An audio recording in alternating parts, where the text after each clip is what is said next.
Ceci est un livre audio autogénéré par Google. Collection, l'esprit économique. Fondée par Sophie Boutillier et Dimitri Usunidis en 1996. Dirigée par Sophie Boutillier, Blandine Laperche, Dimitri Usunidis. Si l'apparence des choses se confondait avec leur réalité, toute réflexion, toute science, toute recherche serait superflue. La collection L'esprit économique soulève le débat, texte et images à l'appui, sur la face cachée économique des faits sociaux. Rapports de pouvoir, de production et d'échange, innovations organisationnelles, technologiques et financières, espaces globaux et microéconomiques de valorisation et de profit, pensée critique et novatrice sur le monde en mouvement. Ces ouvrages s'adressent aux étudiants, aux enseignants, aux chercheurs en sciences économiques, politiques, sociales, juridiques et de gestion, ainsi qu'aux experts d'entreprise et d'administration des institutions. La collection est divisée en 6 séries. Dans la série Économie et innovation sont publiés des ouvrages d'économie industrielle, financière et du travail, et de sociologie économique qui mettent l'accent sur les transformations économiques et sociales suite à l'introduction de nouvelles techniques et méthodes de production. L'innovation se confond avec la nouveauté marchande et touche le cœur même des rapports sociaux et de leurs représentations institutionnelles. La série Économie formelle a pour objectif de promouvoir l'analyse des faits économiques contemporains, en s'appuyant sur les approches critiques de l'économie telle qu'elle est enseignée et normalisée mondialement. Elle comprend des livres qui s'interrogent sur les choix des acteurs économiques, dans une perspective macroéconomique, historique et prospective. Dans la série Le Monde en question sont publiés des ouvrages d'économie politique, traitant des problèmes internationaux. Les économies nationales, le développement, les espaces élargis, ainsi que l'étude des ressorts fondamentaux de l'économie mondiale sont les sujets de prédilection dans le choix des publications. La série Crisis a été créée pour faciliter la lecture historique des problèmes économiques et sociaux d'aujourd'hui, liés aux métamorphoses de l'organisation industrielle et du travail. Elle comprend la réédition d'ouvrages anciens, de compilations de textes autour des mêmes questions et des ouvrages d'histoire de la pensée et des faits économiques. La série Clichés a été créée pour fixer les impressions du monde économique. Les ouvrages contiennent photos et textes pour faire ressortir les caractéristiques d'une situation donnée. Le premier thème directeur est « Mémoire et actualité du travail et de l'industrie », le second « Histoire et impact économique et sociaux des innovations ». La série cours principaux comprend des ouvrages simples, fondamentaux et ou spécialisés qui s'adressent aux étudiants en licence et en master en économie, sociologie, droit et gestion. Son principe de base est l'application du vieil adage chinois « Le plus long voyage commence par le premier pas ». À mes enfants Guillaume et Camille, et à tous mes étudiants est Introduction. Le fonctionnement de l'économie. L'activité économique. L'activité économique repose sur 3 moteurs mis en œuvre par les acteurs économiques pour satisfaire nos besoins. Les agents économiques à travers leurs relations, leurs décisions et leurs actes font fonctionner ces 3 moteurs. Comment ? Prenons quelques exemples de notre vie quotidienne et décrivons une journée type. Qu'avons-nous fait ?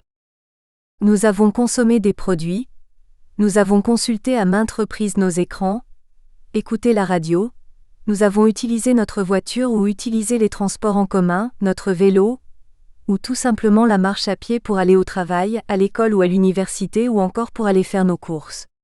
Nous avons produit des biens ou des services grâce à notre travail, nous avons aussi consommé. Et durant cette journée classique, nous avons effectué une multitude d'échanges de nature différente avec divers acteurs économiques pour nous procurer ces biens grâce à la monnaie dont nous disposons. Nous avons donc accompli durant cette journée des actes économiques. Et nous les accomplissons, quotidiennement. Mais pourquoi ? Tout simplement pour satisfaire nos besoins. Et c'est à partir de nos besoins que les entreprises produisent des biens ou des services. Nos besoins sont donc le point de départ de l'activité économique, et plus particulièrement du moteur de la production. Donc s'il n'y a pas de besoin, il n'y a pas de production, d'où la nécessité de les créer pour générer de l'activité économique. Nous sommes tous dépendants de nos besoins.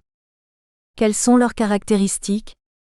Le besoin est un manque ou une sensation de privation née de la nature ou de la vie sociale, qu'il faut faire disparaître, donc qu'il faut satisfaire.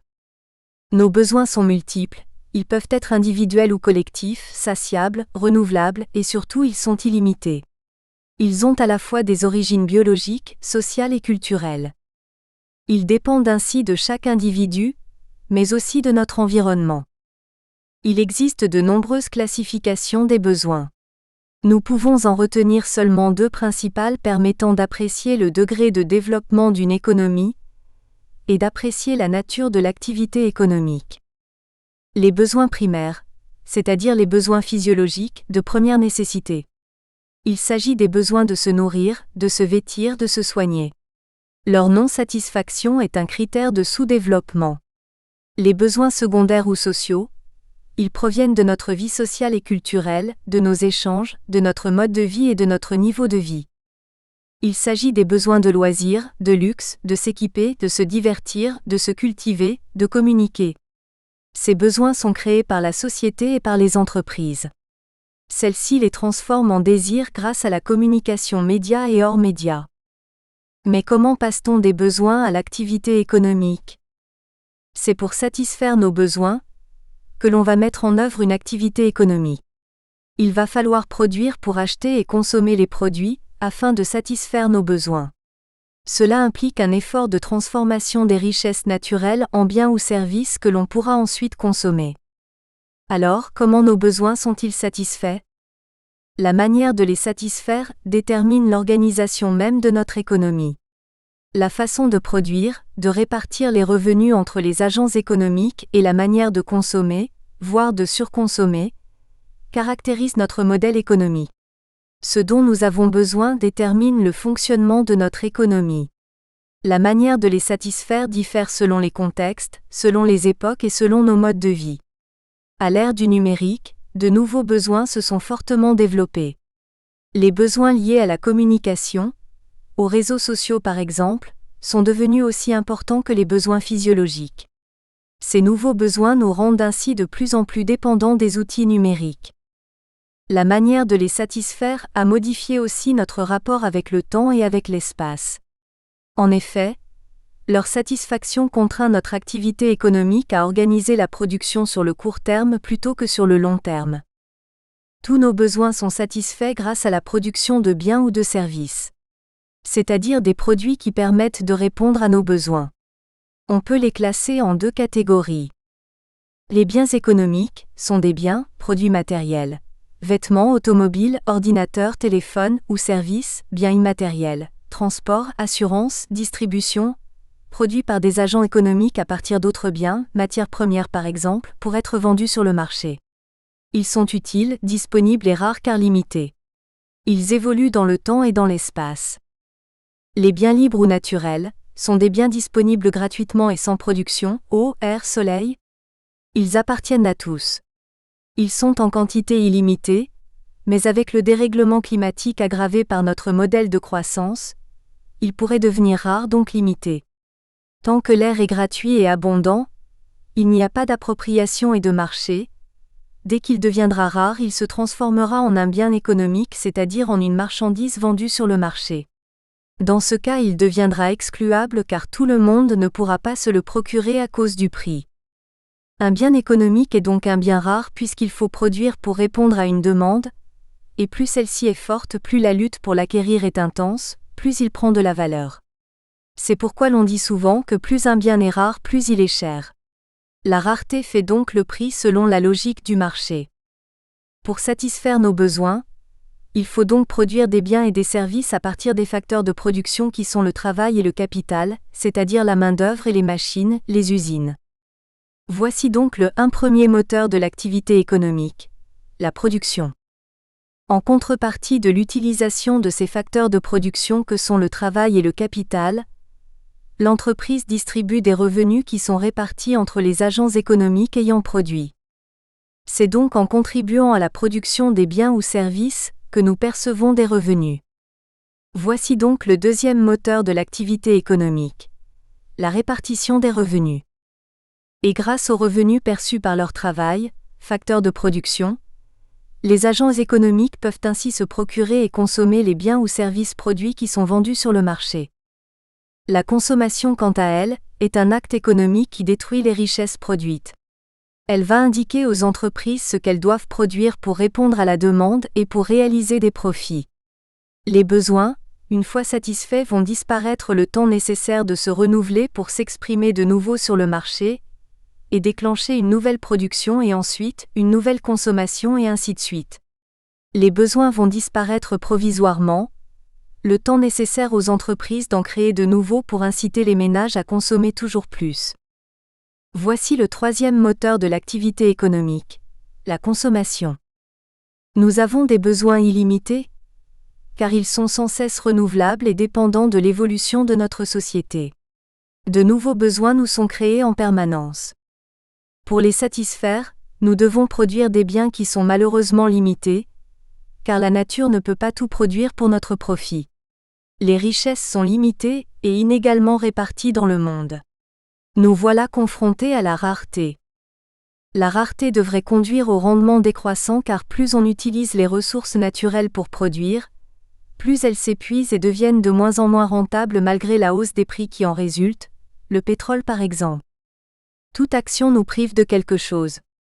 En faisant le choix économique de satisfaire un besoin, on puise dans une ressource naturelle que l'on transforme et que l'on épuise. Cette ressource deviendra de plus en plus rare et donc sera de plus en plus coûteuse. Ainsi la rareté devrait conduire au rendement décroissant. Et pourtant il y a toujours autant de croissance. Pourquoi ? Parce qu'il y a une nouvelle activité économique, mise en œuvre pour repousser cette rareté grâce au progrès et à l'innovation. C'est pour lutter contre cette rareté qu'il va falloir mettre en œuvre une activité économique, et faire des choix, donc prendre des décisions économiques. Elle nous impose de faire des choix dans la production, que produire ? Comment ? Combien ? Pour qui ? Pourquoi ? La répartition, comment distribuer les richesses ? La consommation, que faire du revenu ? Comment satisfaire au mieux nos besoins, tout en protégeant notre environnement et notre planète ? Voilà autant de questions auxquelles nous répondrons d'une manière simple tout au long de cet ouvrage d'économie en 4 thèmes.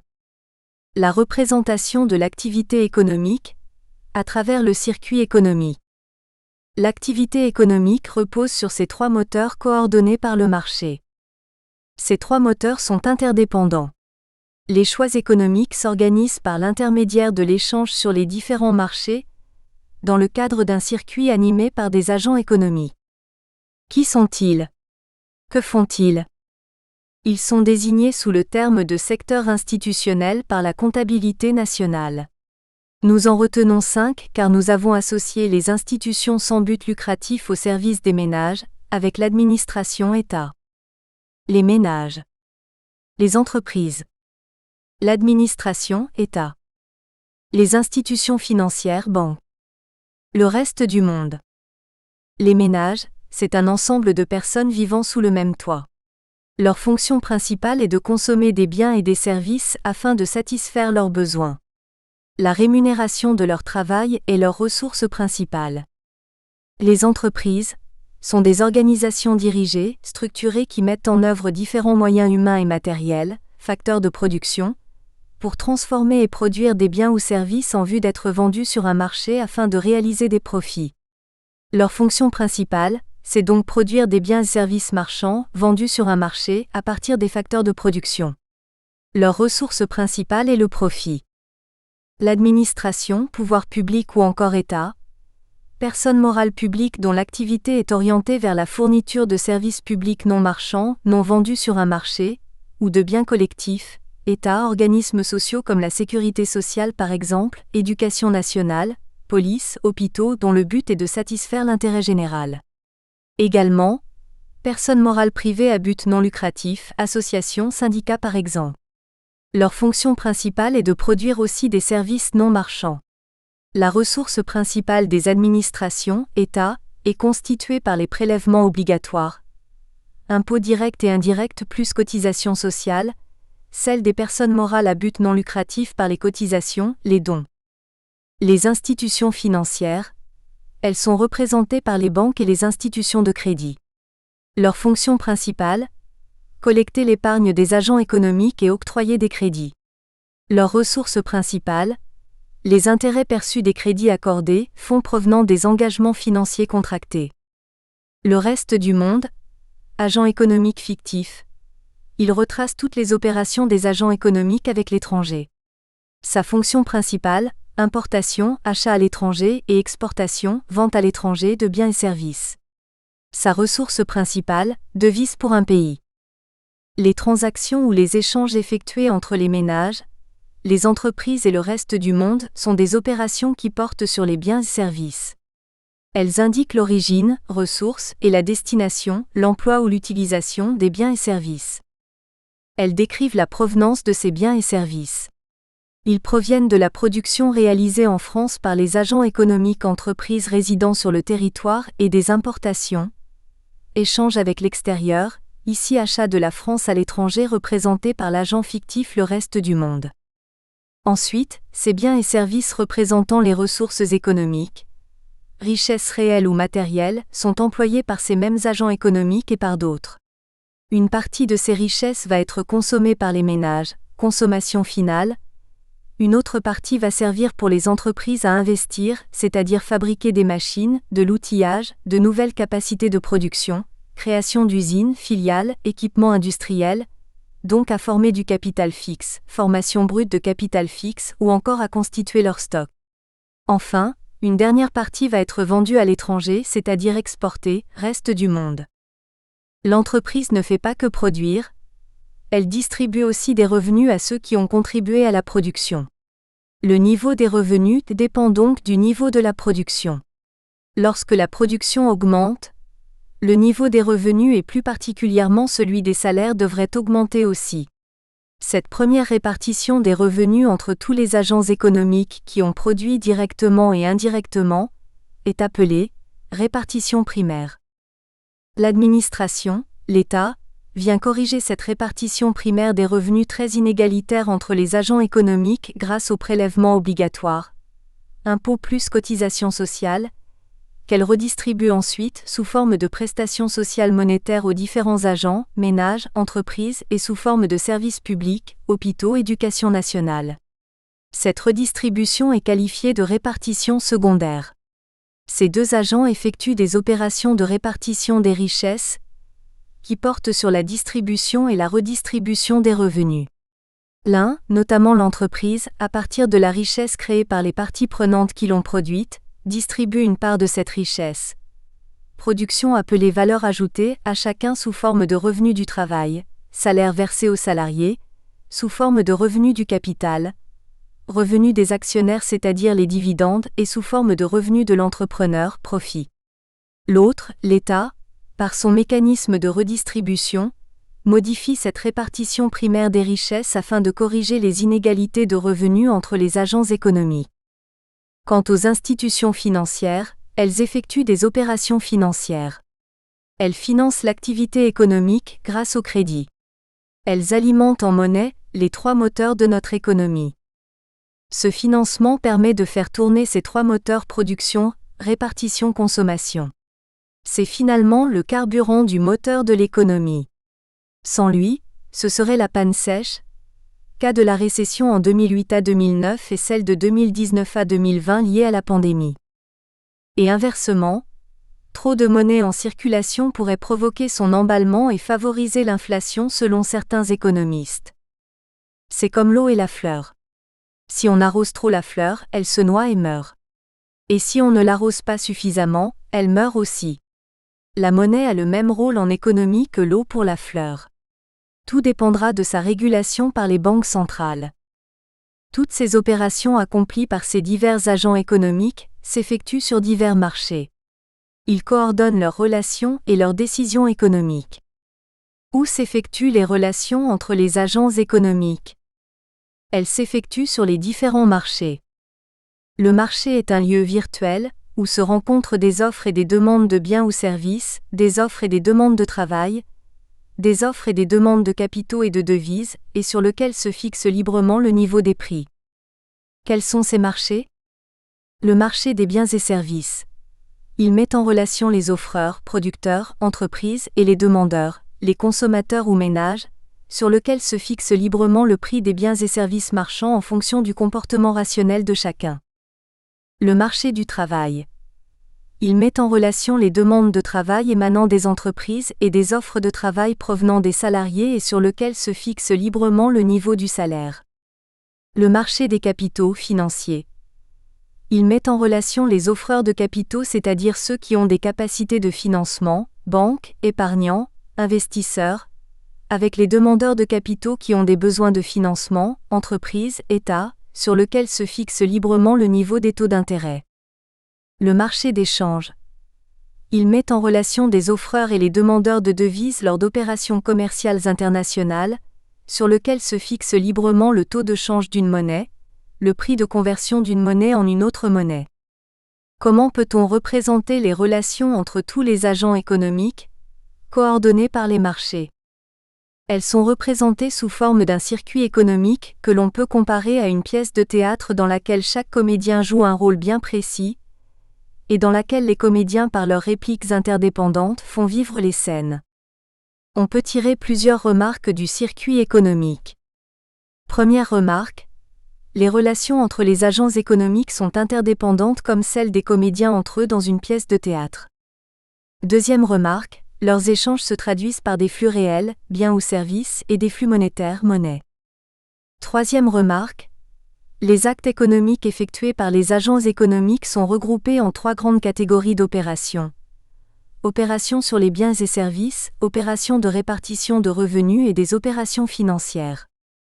Quatrième remarque, l'interdépendance des agents économiques. Il suffit qu'un de ces trois moteurs tourne au ralenti ou s'arrête, pour que toute l'activité économique se bloque. Par exemple, si le moteur de la production ralentit son régime, récession de la France en 2009 à 2010 liée à la crise financière et la récession en 2019 à 2020 liée à la pandémie, le niveau des revenus baisse, donc le moteur de la répartition à son tour réduit son régime, les ménages ont ainsi moins de pouvoir d'achat, ils réduisent leur consommation et le troisième moteur se trouve ainsi affecté par cette diminution. Le carnet de commandes des entreprises diminue, elles utilisent donc moins de facteurs de production, notamment du travail, pour produire, ce qui aggrave le chômage. Ces relations entre les agents économiques sont analysées en économie par deux principales écoles. L'école classique et néoclassique, dit courant libéral, Adam Smith, 1723-1790, fondateur du courant avec David Ricardo, 1722-1823, et Léon Walras, 1834-1910. Elle regroupe les économistes orthodoxes, qualifiés de néolibéraux.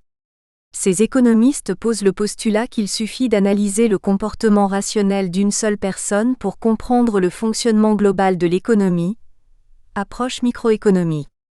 Cette vision de l'économie est l'outil privilégié des économistes libéraux, pour qui l'essentiel de l'activité économique est résumé par le comportement marchand du consommateur rationnel et du producteur lui aussi rationnel, sous les hypothèses d'une concurrence pure et parfaite sur le marché nécessitant un désengagement de l'État.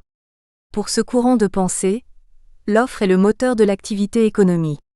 Autrement dit, l'entreprise est considérée comme l'acteur économique principal à leurs yeux. L'école keynésienne et post-keynésienne, John Maynard Keynes, 1883-1946. Elle regroupe les économistes hétérodoxes. La plupart de ces économistes s'intéressent aux grandeurs économiques globales et à leur interdépendance. Ils ont une vision macroéconomique, c'est-à-dire une vision globale de l'économie. Ils justifient une intervention de l'État grâce aux dépenses publiques pour soutenir l'activité économique, en privilégiant la demande globale. La demande serait à leurs yeux le moteur de l'activité économique. Jeune ou vieille? Ces courants d'analyse perçoivent de manière différente le fonctionnement de l'économie. C'est pourquoi l'économie reste une science humaine. Elle a la plus grande difficulté à modéliser les relations entre les agents économiques. En effet, un fait social n'est pas seulement un fait économique mais aussi il est sociologique, historique, psychologique, culturel, juridique, politique. Toutes ces dimensions sont liées. Le fait économique n'est alors qu'une vision simplifiée de cette globalité. Il devient impossible d'isoler le fait social dans un laboratoire. L'économiste fait partie lui-même de ce qu'il observe, et ce qu'il voit dépend de ce qu'il est et de ce qu'il veut et peut voir dans le contexte dans lequel il se trouve. Nous retrouverons ces divergences d'analyse et de perception de l'économie dans les différents thèmes qui seront abordés dans l'ouvrage. Donc, par leurs décisions, leurs échanges nationaux et internationaux, leurs actes économiques, les agents économiques font tourner les trois moteurs interdépendants de l'activité économique. Ils produisent des richesses, ils perçoivent des revenus et ils consomment les richesses qui ont été produites. Ils financent aussi ces trois moteurs pour qu'ils puissent fonctionner. L'État assure leur réglage en cas de défaillance. Cette interdépendance des agents économiques, qui peut être représentée sous forme de circuit économique, caractérise la complexité de l'économie et rend impossible sa modélisation globale. C'est pourquoi l'économie est une science inexacte qui suscite le débat. Nous analyserons cette interdépendance entre les agents économiques à partir de 4 thèmes. Thème 1. Les trois moteurs de l'activité économique, production, répartition, consommation. Thème 2. Le financement de l'activité économique. Thème 3. Le réglage de l'activité économique. Thème 4. Le dérèglement de l'activité économique, l'inflation, le chômage. Thème 1. Les trois moteurs de l'activité économique, production, répartition, consommation. Le moteur de la production et son fonctionnement. Produire pour avoir ou être, telle est la question. Il crée la richesse à la production de biens et services mesurés par le PIB, produit intérieur brut. Il représente le moteur de la croissance économique. Cette création de richesse s'effectue à partir des facteurs de production, ressources naturelles, travail et capital. Ces facteurs de production déterminent le volume de la croissance économique. Ce rouage est fondamental car il garantit la croissance économique de notre économie et détermine la distribution des revenus aux agents économiques qui le font fonctionner grâce à leur travail et à leur capital. Parfois en tournant à plein régime, il devient défaillant et dégage des externalités négatives comme la précarité du travail, les inégalités, la pollution, le réchauffement climatique, la diminution de la biodiversité, l'épuisement des ressources naturelles et la disparition des espèces animales et végétales, mettant en cause son fonctionnement. La production est un processus où les facteurs de production travail et capital sont utilisés et combinés dans l'entreprise de manière à créer et obtenir des biens ou services. Son augmentation sur une longue période définit la croissance économique. L'activité économique va dépendre de l'utilisation des facteurs de production et de leur combinaison. 1. Les facteurs de production. Le facteur travail. D'un point de vue économique, le travail est un facteur de production, source de création de valeur et de richesse. C'est une activité productive rémunérée. On peut dire que c'est un ensemble d'activités physiques ou intellectuelles, organisées, coordonnées, rémunérées, effectuées par des agents économiques en vue de produire des biens ou des services afin de satisfaire les besoins. Selon une approche microéconomique, c'est-à-dire en se situant dans le cadre de l'entreprise, le travail représente l'activité du personnel dans l'entreprise caractérisée par la main-d'œuvre ou encore par l'ensemble des ressources humaines. Selon une approche macroéconomique, c'est-à-dire globale, le travail est représenté ici par la population active. Actifs occupés plus chômeurs disponibles, en termes de personnes, actifs, et en termes de durée, heures de travail. On parle dans ce cas de volume ou de quantité de travail. Alors comment le travail contribue-t-il à la production ? La formule de Jean Bodin, 1529 à 1596, « Il n'est richesse ni force que d'hommes », revient à dire que la population, et notamment la population active, est un facteur de croissance économique.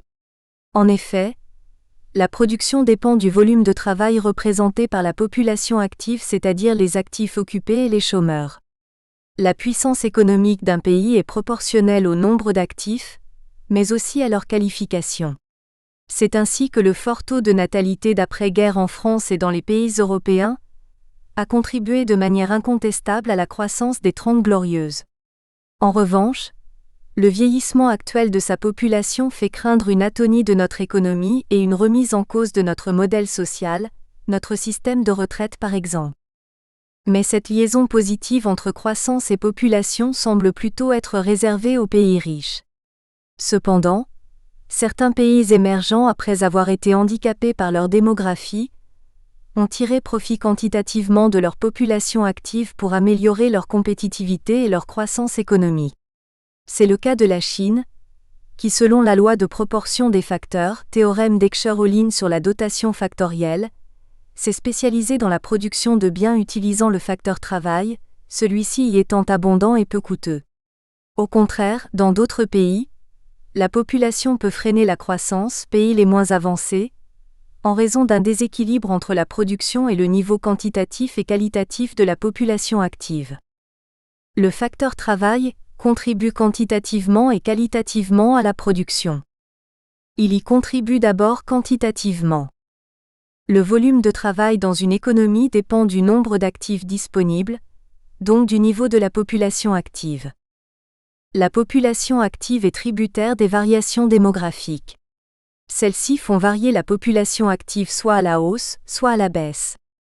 Le niveau du taux de natalité et l'âge légal de départ à la retraite sont les deux principaux déterminants démographiques de l'évolution quantitative de la population active et donc du volume de travail disponible de notre économie. En effet, le niveau de la population active augmente quantitativement les offres de travail. L'arrivée massive des jeunes issus du baby-boom d'après-guerre sur le marché du travail explique en partie la croissance de la population active. Si le nombre d'actifs croît plus vite que le nombre d'emplois, c'est-à-dire plus vite que les demandes de travail des entreprises, une partie de cette population se retrouve au chômage. Le travail est trop abondant pour produire. Et si on repousse l'âge légal de départ à la retraite de 62 ans à 65 ans ou 67 ans, cela retarde les départs des salariés du marché du travail, cela réduit les emplois pour ceux qui entrent sur le marché du travail et cela peut aggraver le chômage démographiquement. Au contraire, si l'on abaisse l'âge de la retraite à 60 ans, cela permet aux plus jeunes entrées ES sur le marché du travail d'occuper les emplois ainsi libérés, donc d'adapter quantitativement le volume du travail au volume de la production. Cependant, une population nombreuse ne garantit pas une quantité de facteurs de travail abondante. Cela dépend de la proportion de personnes actives.